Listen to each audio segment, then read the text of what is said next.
നമസ്കാരം. 10ാം ക്ലാസ്സിലെ ജീവശാസ്ത്രം 1ാമത്തെ അധ്യായം അറിയാനും പ്രതികരിക്കാനും, സെൻസേഷൻസ് ആൻഡ് റെസ്പോൺസസ്. ഈ അധ്യായവുമായി ബന്ധപ്പെട്ട് ചില ആശയങ്ങൾ മാത്രമാണ് നമ്മൾ കഴിഞ്ഞ ക്ലാസ്സിൽ പറഞ്ഞത്. നമ്മൾ മനസ്സിലാക്കിയ ആ ആശയങ്ങൾ ഒന്ന് ഓർത്തു നോക്കാം. നമ്മൾ ആദ്യം പറഞ്ഞത് ശരീരത്തിലുള്ള ഗ്രാഹികളെക്കുറിച്ചാണ്, റിസപ്റ്റേഴ്സ്. നമ്മുടെ ശരീരത്തിലേക്ക് വരുന്ന ഉദ്ദീപനങ്ങളെ അല്ലെങ്കിൽ സ്റ്റിമുലസിനെ സ്വീകരിക്കുകയും ബ്രെയിനിലേക്ക് അയക്കാൻ പര്യാപ്തമാക്കുകയും ചെയ്യുന്ന സെൽസ് അല്ലെങ്കിൽ കോശങ്ങളാണ് ഈ റിസപ്റ്റേഴ്സ്. രണ്ടാമത് നമ്മൾ പറഞ്ഞത് ഹ്യൂമൻ നെർവസ് സിസ്റ്റം, മനുഷ്യൻ്റെ നാഡീവ്യവസ്ഥയെക്കുറിച്ചാണ്. ഹ്യൂമൻ നെർവസ് സിസ്റ്റത്തിൻ്റെ പ്രധാനപ്പെട്ട ഭാഗങ്ങൾ, ഏറ്റവും മുകളിൽ ടോപ്പ് മോസ്റ്റ് പാർട്ടായി ബ്രെയിനുണ്ട്, മസ്തിഷ്കം. അവിടെ നിന്ന് താഴേക്ക് എക്സ്റ്റെൻഡ് ചെയ്തിരിക്കുന്ന, താഴേക്ക് വന്നിരിക്കുന്ന സ്പൈനൽ കോഡ് അല്ലെങ്കിൽ സുഷുമ്ന. ഈ രണ്ട് ഭാഗങ്ങളിൽ നിന്നും പുറത്തേക്ക് ശാഖകൾ പോലെ വരുന്ന നെർവ്സ് അല്ലെങ്കിൽ നാഡികൾ, brain, spinal cord and nerves, മസ്തിഷ്കവും സുഷുമ്നയും നാഡികളും. നമ്മൾ പിന്നീട് പറഞ്ഞ ഒരു കൺസെപ്റ്റ് നാഡീവ്യവസ്ഥയുടെ അല്ലെങ്കിൽ ഹ്യൂമൻ നെർവസ് സിസ്റ്റത്തിൻ്റെ ഏറ്റവും അടിസ്ഥാന ഘടകങ്ങളാണ്. അതായത് നാഡീവ്യവസ്ഥയ്ക്ക് ഘടന നൽകുന്ന നമ്മുടെ കോശങ്ങൾ, ആ സെൽസിനെ, കോശങ്ങളെ വിളിക്കുന്ന പേരാണ് ന്യൂറോൺ അല്ലെങ്കിൽ നെർവ് സെൽ. ഇത്രയും പ്രാഥമിക ആശയങ്ങളാണ് നമ്മൾ കഴിഞ്ഞ ക്ലാസ്സിൽ ഗ്രഹിച്ചത്. ഇനി നമ്മൾ ഈ ക്ലാസ്സിൽ ഈ ന്യൂറോണിൻ്റെ സ്ട്രക്ചർ ആൻഡ് ഫങ്ഷൻ, ന്യൂറോണിൻ്റെ ഘടനയും ധർമ്മവും ആണ് മനസ്സിലാക്കാൻ പോകുന്നത്. ക്ലാസ് തുടങ്ങുന്നതിന് മുമ്പ് ചില പ്രധാനപ്പെട്ട കാര്യങ്ങൾ നിങ്ങൾ തയ്യാറാക്കി വയ്ക്കണം. ഒന്ന്, നോട്ട്ബുക്ക് വേണം, പേന വേണം, പെൻസിൽ വേണം. കാരണം നമ്മൾ പറയുന്നതിനനുസരിച്ച് നിങ്ങൾ ചില കാര്യങ്ങൾ ചെയ്തു പോകേണ്ടതുണ്ട്. കാഴ്ചക്കാരായി ഇരിക്കാതെ ഈ പറയുന്ന വസ്തുതകൾ കുറിച്ചെടുക്കാനും ചില ചിത്രങ്ങൾ വരയ്ക്കാനുമൊക്കെ നോട്ട്ബുക്കും പെൻസിലും പേനയും കരുതി വേണം നമുക്ക് മുന്നോട്ട് പോകാൻ. നിങ്ങൾ തയ്യാറാണെന്ന് വിശ്വസിക്കുന്നു. ആദ്യം നമുക്ക് നാഡീവ്യവസ്ഥയുടെ നെർവസ് സിസ്റ്റത്തിൻ്റെ ഏറ്റവും ബേസിക് സ്ട്രക്ചറൽ യൂണിറ്റ്, ഏറ്റവും അടിസ്ഥാന നിർമ്മാണ ഘടകങ്ങൾ ആയ ന്യൂറോണിൻ്റെ സ്ട്രക്ചർ ഒന്ന് പരിശോധിക്കാം. പാഠപുസ്തകത്തിലെ 9ാമത്തെ പേജിൽ ഇല്യൂസ്ട്രേഷൻ 1.2, ചിത്രീകരണം 1.2, ആ ചിത്രമാണ് ന്യൂറോണിൻ്റെ ഘടന മനസ്സിലാക്കാൻ നമുക്ക് തന്നിരിക്കുന്നത്. ചിത്രീകരണം ശ്രദ്ധിച്ചാൽ നമുക്ക് മനസ്സിലാവും, സാധാരണ പോലെയുള്ള ഒരു കോശത്തിൻ്റെ രൂപമല്ല ന്യൂറോണിന് ഉള്ളത്. അതുകൊണ്ട് നമ്മൾ ആദ്യം ചെയ്യുന്ന ഒരു പ്രവൃത്തി, നിങ്ങൾ ന്യൂറോണിൻ്റെ ഒരു ചിത്രം വരയ്ക്കാൻ ശ്രമിക്കുക എന്നുള്ളതാണ്. ന്യൂറോണിൻ്റെ ചിത്രം വരയ്ക്കാൻ വളരെ എളുപ്പമാണ്. നിങ്ങൾക്ക് ഈ കാണുന്ന ചിത്രം കണ്ടുകൊണ്ട് വരയ്ക്കാൻ കഴിയും. ഒരു വെള്ളത്തുള്ളി മുകളിൽ നിന്ന് ഏതെങ്കിലും പ്രതലത്തിലേക്ക് വീഴുമ്പോൾ തെറിച്ചു പോകുന്നത് പോലെയുള്ള ഒരു തുടക്കഭാഗം, പിന്നീട് അതിൽ നിന്നൊരു തുള്ളി ഒഴുകി മുന്നോട്ട് പോകുന്നത് പോലെ മറ്റൊരു നീളം കൂടിയ ഭാഗം, ഇങ്ങനെ വളരെ വളരെ ലഘുവായ ഒരു ഘടനയാണ് ന്യൂറോണിനുള്ളത്. അതുകൊണ്ട് നിങ്ങൾ ഈ കാണുന്ന ചിത്രം ഒന്ന് വരച്ചെടുക്കാൻ ശ്രമിക്കൂ. ചിത്രം വരച്ച് ചില ഭാഗങ്ങൾ അടയാളപ്പെടുത്തിയാണ് നമ്മൾ മുന്നോട്ട് പോകുന്നത്. വരയ്ക്കാനുള്ള ഒരു മാർഗം നിങ്ങൾ കാണുന്നുണ്ട്. അതിനനുസരിച്ച് പേപ്പറിൽ വരച്ചെടുത്താൽ മതി.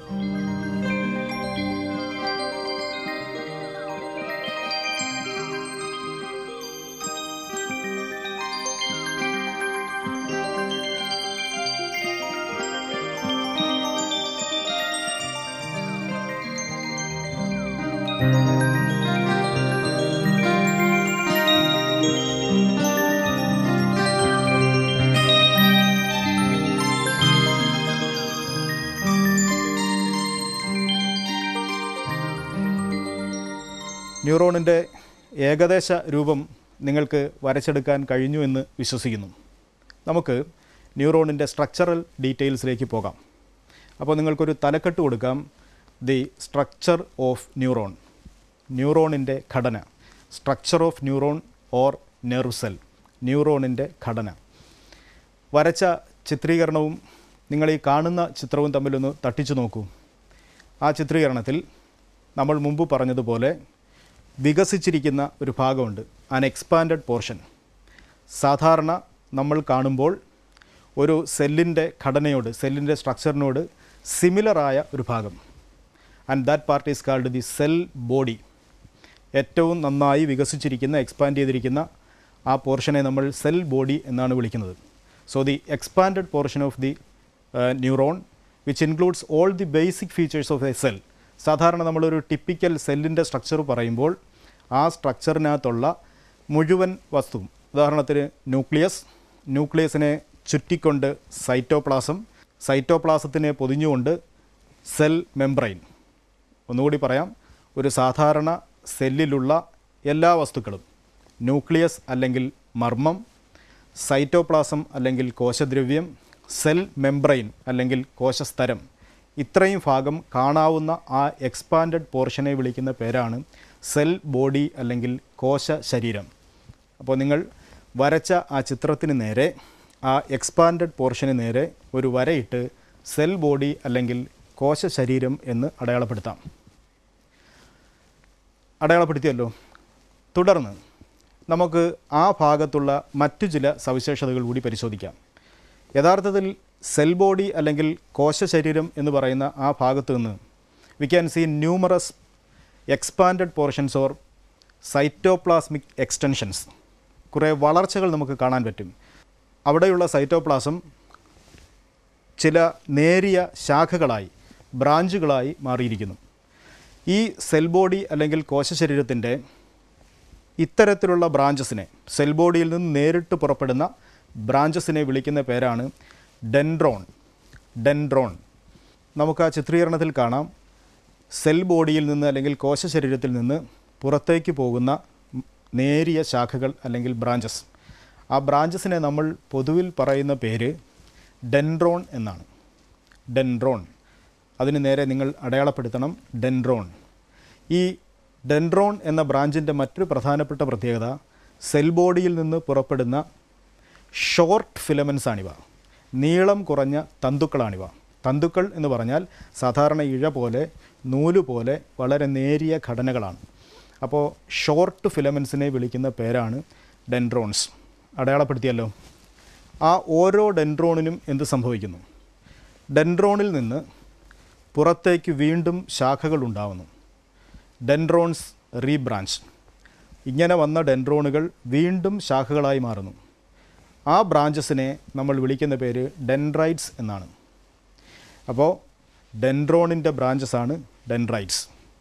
നമ്മൾ പൊതുവിൽ പറയുമ്പോൾ cell body contains the nucleus, cytoplasm and cell membrane, and this cell body has numerous extensions. There are short extensions and long extensions.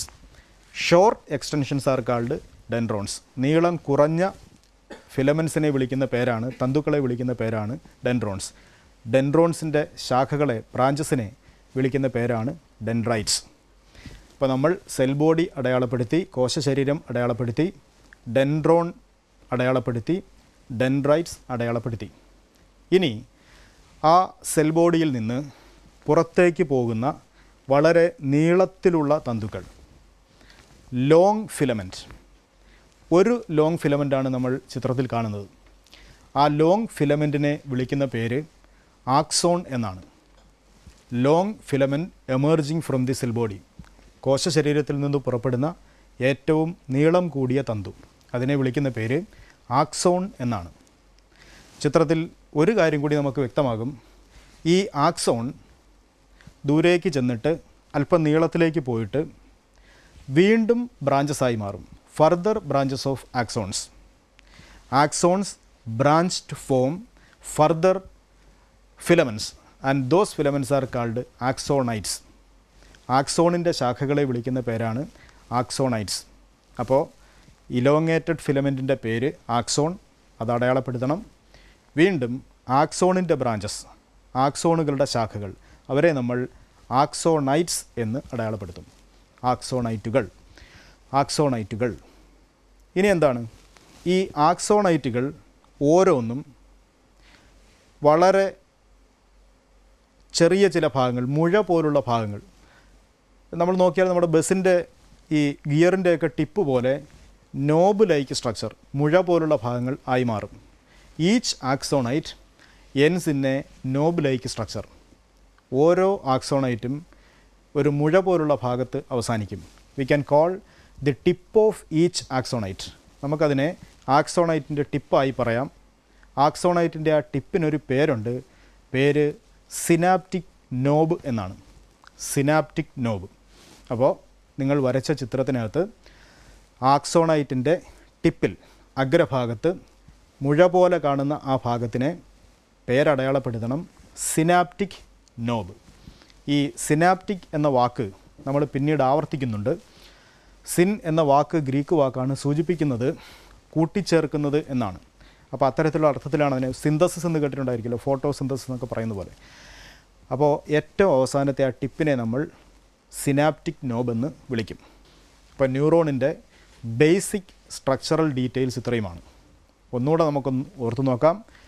നിങ്ങളുടെ ചിത്രീകരണത്തിൽ ഇടത്തെ അറ്റത്ത് നിന്ന് വലത്തെ അറ്റത്തോട്ട് പറഞ്ഞു പോയാൽ ഡെൻഡ്രൈറ്റ്സ്, പിന്നീട് ഡെൻഡ്രോൺ, സെൽ ബോഡി കോശശരീരം, ആക്സോൺ, ആക്സോണൈറ്റ്, ഏറ്റവും അവസാനം വരുമ്പോഴത്തേക്കും സിനാപ്റ്റിക് നോബ്.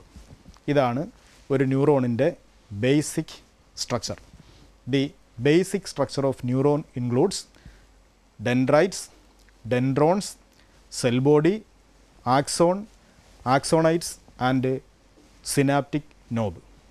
സിനാപ്റ്റിക് നോബിൽ അവസാനിക്കുന്ന ഭാഗം വരെയാണ് യഥാർത്ഥത്തിൽ ഒരു ന്യൂറോൺ അല്ലെങ്കിൽ നെർവ് സെൽ. നമ്മുടെ ചിത്രീകരണത്തിൽ ഡെൻഡ്രൈറ്റിൽ തുടങ്ങി സിനാപ്റ്റിക് നോബിൽ അവസാനിക്കുന്നത് വരെയാണ് യഥാർത്ഥത്തിലൊരു ന്യൂറോൺ അല്ലെങ്കിൽ നെർവ് സെൽ. നമ്മുടെ പാഠപുസ്തകത്തിൽ ഈ ന്യൂറോൺ ചിത്രീകരണത്തിൽ ന്യൂറോണിൻ്റെ ചിത്രം തന്നിരിക്കുന്നതിൽ കൂട്ടിച്ചേർത്ത് മറ്റൊരു സെല്ലിനെ കൂടി കാണിച്ചിട്ടുണ്ട്. യഥാർത്ഥത്തിൽ അത് ന്യൂറോണിൻ്റെ ഭാഗമാണോ എന്ന് ചോദിച്ചാൽ അല്ല, അത് തീർത്തും മറ്റൊരു സെല്ലാണ്, വേറൊരു കോശമാണ്. ചിത്രീകരണത്തിൽ കാണാം. ആ സെല്ലിനെ ഷ്വാൻ സെൽ എന്നാണ് വിളിക്കുന്നത്. Schwann cell. ന്യൂറോണിൻ്റെ ഘടന പറയുമ്പോൾ ഷ്വാൻ സെൽ എന്നത് ന്യൂറോണിനെ ചുറ്റിപ്പിടിച്ചിരിക്കുന്ന മറ്റൊരു കോശമാണ്. ആ സെല്ലിനെക്കുറിച്ച് നമ്മൾ പിന്നീട് വിശദമായിട്ട് പറയും. ന്യൂറോണിൻ്റെ പ്രധാനപ്പെട്ട ഭാഗങ്ങൾ, പാർട്സ് ഓഫ് ന്യൂറോൺ മനസ്സിലാക്കിയ സ്ഥിതിക്ക് ഈ ഓരോ ഭാഗവും നിർവഹിക്കുന്ന പ്രധാനപ്പെട്ട ധർമ്മങ്ങൾ എന്താണെന്ന് നോക്കാം. The functions of the parts of neuron. What are the functions of each part of neuron? ന്യൂറോണിൻ്റെ ഓരോ ഭാഗവും നിർവഹിക്കുന്ന ധർമ്മങ്ങൾ. അപ്പോൾ നിങ്ങൾക്ക് ബുക്കിലൊരു ഹെഡിങ് കൊടുക്കാം, functions of each part of a neuron. ന്യൂറോണിൻ്റെ ഓരോ ഭാഗവും നിർവഹിക്കുന്ന ധർമ്മങ്ങൾ. നിങ്ങൾ ചിത്രത്തിൽ കാണുന്നത് പോലെ ഒരു ന്യൂറോണിൻ്റെ ഇടത്തെ അറ്റം ഡെൻഡ്രൈറ്റ് എന്ന ഭാഗത്തിലാണല്ലോ തുടങ്ങുന്നത്. വലത്തെ അറ്റം ഈ സിനാപ്റ്റിക് നോബിൽ അവസാനിക്കും. ഈ ന്യൂറോണിൻ്റെ പ്രധാനപ്പെട്ട ജോലി ഒറ്റ വാക്കിൽ പറയുകയാണെങ്കിൽ ഇമ്പൾസ് ട്രാൻസ്മിഷൻ. അപ്പോൾ പലപ്പോഴും നമ്മൾ പറയുന്നത് ഇമ്പൾസ് ട്രാൻസ്മിഷനാണ് ന്യൂറോണിൻ്റെ ഫങ്ഷൻ. അതേസമയം ന്യൂറോണിൻ്റെ ഈ ഡെൻഡ്രൈറ്റുകളിൽ ഇമ്പൾസ് ഫോർമേഷനും നടക്കുന്നുണ്ട്. തുടക്കത്തിൽ നമ്മൾ ഡെൻഡ്രൈറ്റ് ആണ് പറയുന്നത്. എന്താണ് ഈ ഡെൻഡ്രൈറ്റ് ചെയ്യുന്നത്? It is the beginning part of a neuron. Dendrite എന്ത് ചെയ്യുന്നു എന്ന് വെച്ചാൽ തൊട്ടടുത്തുള്ള മറ്റ് ന്യൂറോണുകളിൽ നിന്ന്, നമ്മൾ പറയാം അഡ്ജസൻറ്റ് ന്യൂറോൺസ്, അഡ്ജസൻറ്റ് ന്യൂറോൺസിൽ നിന്ന് മെസ്സേജിനെ സ്വീകരിക്കുന്നു. Receives message from the adjacent neurons. തൊട്ടടുത്ത ന്യൂറോണുകളിൽ നിന്ന് മെസ്സേജിനെ സ്വീകരിച്ച് ഈ ഓരോ ഭാഗങ്ങളിലൂടെയും കടത്തിവിടുന്നു. അപ്പോൾ ഡെൻഡ്രൈറ്റിൽ സ്വീകരിക്കപ്പെടുന്ന മെസ്സേജിന് പിന്നീട് എന്തായിരിക്കും സംഭവിക്കുക? ആ ഡെൻഡ്രൈറ്റുകളിൽ നിന്നെല്ലാം ഈ മെസ്സേജ് നേരെ ഡെൻഡ്രോണിലേക്ക് വരും. The function of dendrite is to receive message from the adjacent neuron. തൊട്ടടുത്ത ന്യൂറോണിൽ നിന്ന് സന്ദേശങ്ങളെ സ്വീകരിക്കുന്നു. ഈ ഡെൻഡ്രൈറ്റിലെത്തിയാൽ ഈ മെസ്സേജ് പിന്നെ എങ്ങോട്ട് പോകും? ആ ഇല്യൂസ്ട്രേഷനിൽ നമുക്ക് മനസ്സിലാവും. ഡെൻഡ്രൈറ്റുകളെല്ലാം മെസ്സേജിനെ ഡെൻഡ്രോണിലേക്കാണ് കടത്തിവിടുന്നത്. ഡെൻഡ്രോണിന് മറ്റൊരു ജോലി ചെയ്യാനുമാവും.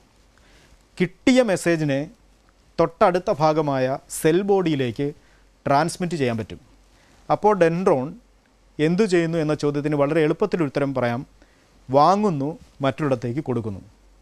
Receives message from the dendrite and transmit to cell body.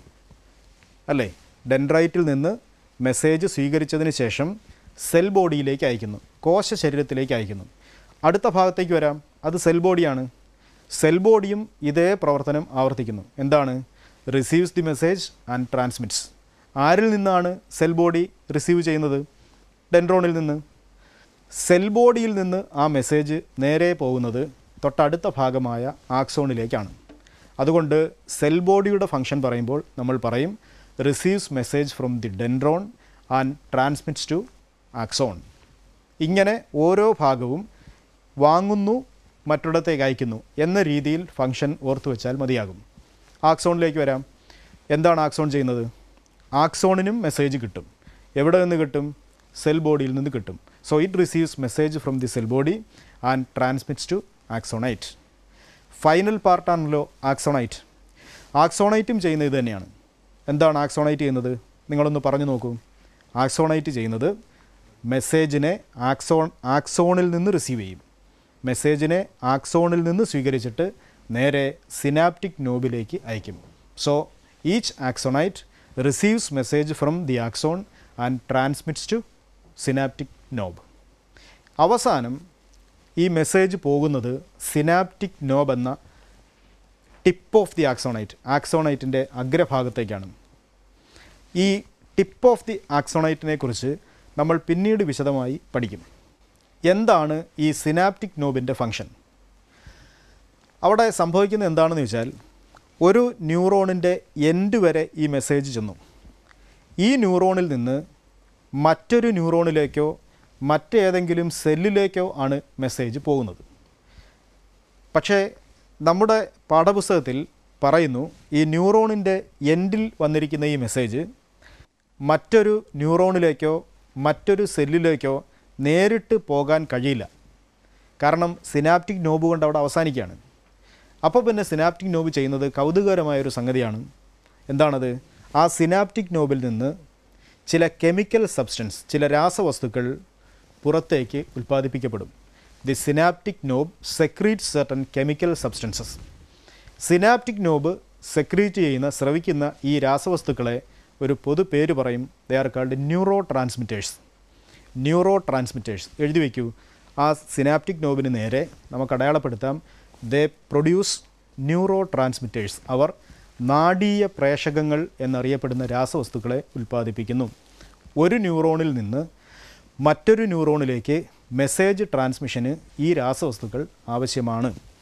അപ്പോൾ അത്തരത്തിൽ ന്യൂറോണിൻ്റെ ഓരോ ഭാഗവും നിർവഹിക്കുന്ന ധർമ്മങ്ങൾ നമ്മൾ കണ്ടു. ഇതുമായി ബന്ധപ്പെട്ട് നിങ്ങളൊരു വർക്ക് ചെയ്യേണ്ടതുണ്ട്. എന്താണ് ആ വർക്ക്? നോക്കൂ, നമുക്ക് ന്യൂറോണിൻ്റെ ഓരോ ഭാഗവും മനസ്സിലായി, ഓരോ ഭാഗവും നിർവഹിക്കുന്ന ഫംഗ്ഷനും മനസ്സിലായി. അങ്ങനെയാണെങ്കിൽ ഒരു പട്ടിക തയ്യാറാക്കാം. We can prepare a table. ആ ടേബിളിൽ 2 പ്രധാനപ്പെട്ട ഹെഡിങ്ങുകൾ വേണം. ആദ്യത്തെ കോളത്തിൻ്റെ ഹെഡിങ് പാർട്സ് ഓഫ് എ ന്യൂറോണിൻ്റെ ഭാഗങ്ങൾ. രണ്ടാമത്തെ കോളത്തിൻ്റെ heading functions of these parts, ഈ ഭാഗങ്ങളുടെ ധർമ്മങ്ങൾ, ന്യൂറോണിൻ്റെ ഭാഗങ്ങളുടെ ധർമ്മങ്ങൾ. അപ്പോൾ parts of a neuron, functions of this part, ഇങ്ങനെ 2 തലക്കെട്ടുകൾ കൊടുത്ത് ഒരു പട്ടിക എഴുതണം. ഓരോ ഭാഗവും ക്രമനമ്പറിട്ട് നിങ്ങൾക്ക് എഴുതാം. ഓരോ ഭാഗത്തിൻ്റെ നേരെയും അവയുടെ ഫങ്ഷൻസ് എഴുതാം. ഇനി മറ്റൊരു കാര്യം കൂടി നമുക്ക് ചെയ്യാം. കാരണം നമ്മൾ പറഞ്ഞു വന്നത് ഒരു പ്രത്യേക ഭാഗത്ത് നിന്ന് മെസ്സേജ് റിസീവ് ചെയ്ത് തൊട്ടടുത്ത ഭാഗങ്ങളിലൂടെ ട്രാൻസ്മിറ്റ് ചെയ്യുന്ന പ്രോസസ്സാണ്. Message is received from the dendrite and finally it is transmitted to the synaptic knob. ഇതുവരെ യഥാർത്ഥത്തിലൊരു ഡെഫിനിറ്റ് റൂട്ടാണ്, കൃത്യമായ നിയതമായൊരു പാതയാണ്. ഈ പാതയെയും ആ പാതയിൽ ഉൾപ്പെടുന്ന പ്രധാനപ്പെട്ട ഭാഗങ്ങളെയും ഉൾപ്പെടുത്തി നമുക്കൊരു ഫ്ലോ ചാർട്ട് നിർമ്മിക്കാം. ഫ്ലോ ചാർട്ട് നിങ്ങൾക്ക് പരിചയമുണ്ട്. ചില ഭാഗങ്ങൾ, ആ ഭാഗങ്ങളെ ആരോ മാർക്ക് കൊണ്ട് കണക്റ്റ് ചെയ്യുന്നു. നമ്മൾ പലപ്പോഴും 9ാം ക്ലാസ്സിലും 8ാം ക്ലാസ്സിലുമൊക്കെ ഇത്തരത്തിലുള്ള ഫ്ലോ ചാർട്ടുകൾ തയ്യാറാക്കിയിട്ടുണ്ട്. അങ്ങനെയാണെങ്കിൽ നമ്മുടെ ചോദ്യം ഇതാണ്: prepare A flow chart based on the transmission of nerve impulse along A neuron. Prepare A flow chart based on the transmission of nerve impulse along A neuron. ഒരു ന്യൂറോണിലൂടെയുള്ള സന്ദേശവിനിമയത്തെ സൂചിപ്പിക്കുന്ന ഒരു ഫ്ലോ ചാർട്ട് തയ്യാറാക്കുക. അത്തരത്തിലൊരു ഫ്ലോ ചാർട്ട് തയ്യാറാക്കുമ്പോൾ നമ്മൾ എവിടെ നിന്ന് തുടങ്ങണം? സാധാരണഗതിയിൽ ഡെൻഡ്രൈറ്റിൽ നിന്ന് തുടങ്ങിയാൽ മതി. We can begin from dendrite, എന്നിട്ട് നമുക്ക് സിനാപ്റ്റിക് നോബിൽ അവസാനിപ്പിക്കാം. അത്തരത്തിലൊരു ഫ്ലോ ചാർട്ട് പ്രിപ്പയർ ചെയ്ത് നിങ്ങളുടെ അധ്യാപികയ്ക്ക് വിലയിരുത്തലിനായി നിങ്ങൾ സമർപ്പിക്കണം. അപ്പോൾ നമ്മൾ പറഞ്ഞത്, ഇന്നിപ്പോൾ ഇത്രയും സമയം പറഞ്ഞത്, 1 the structure of a neuron, ന്യൂറോണിൻ്റെ ഘടന. 2 the functions of the parts of a neuron, ന്യൂറോണിൻ്റെ പ്രധാനപ്പെട്ട ഭാഗങ്ങൾ, അവ നിർവഹിക്കുന്ന ധർമ്മങ്ങൾ. 3ാമത്തെ എന്താണ്? ഒരു ടേബിളാണ്. ആ ടേബിളിനകത്ത് നമ്മൾ ന്യൂറോണിൻ്റെ പാർട്ടും ഫങ്ഷനും എഴുതി. അവസാനമായി നമ്മൾ ചെയ്തത് ഈ ന്യൂറോണിലൂടെയുള്ള മെസ്സേജ് ട്രാൻസ്മിഷൻ സന്ദേശവിനിമയം അത് ഉൾപ്പെടുത്തിയുള്ള ഒരു ഫ്ലോ ചാർട്ട്. ഈ ഫ്ലോ ചാർട്ട് പൂർത്തിയാക്കുമ്പോൾ നമ്മൾ അവസാനം നിൽക്കുന്ന പാർട്ട് ഏതായിരിക്കും? അത് സിനാപ്റ്റിക് നോബായിരിക്കും. നമ്മൾ കരുതും ഈ സിനാപ്റ്റിക് നോബിൽ വന്ന് മെസ്സേജ് അവസാനിക്കുമെന്ന്. അല്ല, നമ്മൾ മുന്നേ പറഞ്ഞു, സിനാപ്റ്റിക് നോബിൽ നിന്ന് പുറത്തേക്ക് സ്രവിക്കപ്പെടുന്ന ഈ ന്യൂറോ ട്രാൻസ്മിറ്റേഴ്സ് ഉണ്ടല്ലോ, ദോസ് കെമിക്കൽ സബ്സ്റ്റൻസ്, ഈ കെമിക്കൽ സബ്സ്റ്റൻസ് വീണ്ടും മറ്റേതെങ്കിലും സെല്ലിലേക്ക് പോകും. ചിലപ്പോൾ മറ്റൊരു ന്യൂറോൺ ആയിരിക്കും, അല്ലെങ്കിൽ മറ്റേതെങ്കിലും ഒരു സെല്ലായിരിക്കും. നമ്മൾ അതുമായി ബന്ധപ്പെട്ട കാര്യങ്ങൾ പിന്നീട് വിശദമായി പഠിക്കും.